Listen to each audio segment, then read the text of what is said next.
अकोला महानगरपालिकेला काटेपूर्णा प्रकल्पातून महानेतून पाणी पुरवठा होत आहे।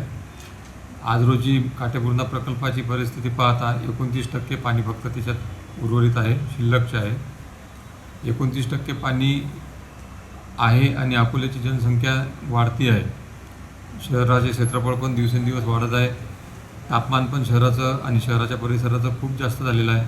46 डिग्री 1-2 वेळा तापमानाची उंचांक गाठलेला आहे। एवढ्या मोठ्या प्रमाणात तापमानात वाढ झाल्याने बाष्पीभवनाची जी धरणातील पाण्याची बाष्पीभवनाची प्रक्रिया आहे ती पण फार मोठ्या प्रमाणात होत आहे। त्यामुळे अकोला शहरातील पाणी पुरवठ्यात 1 दिवसाचा वाढ करण्यात आलेली आहे। मूळ शहरामध्ये आपल्याला 5 दिवसांनी पाणी मिळते आणि हदवाळ भागात 6-7 दिवसांनी कुठे कुठे पाणी मिळत आहे। यापेक्षा म्हणजे पाणी नागरिकांनी आपल्याला मिळालेले पाणी कमीत कमी कसे वापरावे याबाबत त्यांना निवेदन करतो। त्यांनी कमीत कमी पाणी वापरून पाण्याचा अपव्यय टाळावा ही महानगरपालिकेकडून त्यांना अपेक्षा करतो। आपण सध्या 4 झोनमध्ये 4 पाण्याचे टँकर ठेवलेले आहे।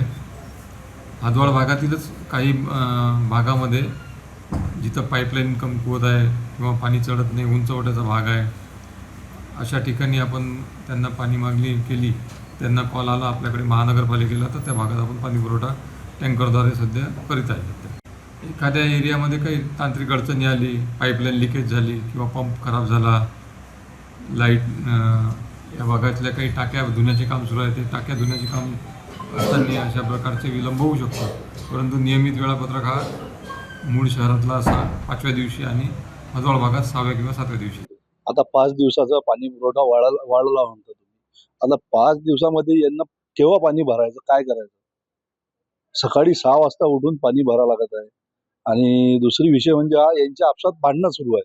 महानगरपालिका चालवायसाठी यांना सर्वांनी सत्ताधारी आणि विरोधी पक्षांनी सोबत राहून महानगरपालिका चालवायला पाहिजे, जेणेकरून जनतेचं कल्याण व्हायला पाहिजे। इथं जनतेचं मरण होत आहे। ऊन 47 डिग्री आहे, त्याचा काही आपल्याला विचार नाही आहे। आणि महानगरपालिकेमध्ये पाण्याची एवढी टंचाई आहे की आता जनतेला माहीत आहे। आमच्या इथं ग्रामपंचायतचा एरिया असतानाच आम्हाला अजून पाईपनी पाणी नाही मिळत आहे। आमचे काही प्रभागातले भाग आहेत की तिथं पाणी पुरवठा होत नाही व्यवस्थित, आणि हे काय 5 दिवसांनी पाणी देतात, आम्हाला 10-10 दिवस लेट पाणी भेटतं। अकोल्याला पाणी पुरवठा पुढे एवढं पाणी साठा अकोल्यात उपलब्ध नाही आहे। या कारणाने त्यांनी पाणी पुरवठा 1 दिवस पुढे ढकलला। हे त्याशी आम्ही म्हणजे महासभेत जेव्हा चर्चा केली तेव्हा आम्हाला त्यांनी सांगितलं। तोपर्यंत सत्ताधाऱ्यांना पण माहिती नव्हतं की 1 दिवसांनी पाणी पुरवठा पुढे होत आहे। ही परिस्थिती आहे। आज एवढी परिस्थिती आहे की टँकर सुरू झाले आहेत। हदवाळ भागात 8व्या ते 9व्या दिवशी पाणी होत आहे। कारण की काय होते, उन्हाळ्याच्या दिवसात हवामानात हवा पाणी सुटते, कधी वॉल खराब होतो, कधी लाईन जातो, त्यामुळे अचानक पाणी पुरवठा तसंही वाढ होते। त्यामुळे हदवाळ भागात 8व्या-9व्या दिवशी, शहरी भागात 7व्या-8व्या दिवशी पाणी पुरवठा होत आहे। याच्यात प्रशासन व सत्ताधाऱ्यांचं अपयश आहे असं म्हणतोय मी।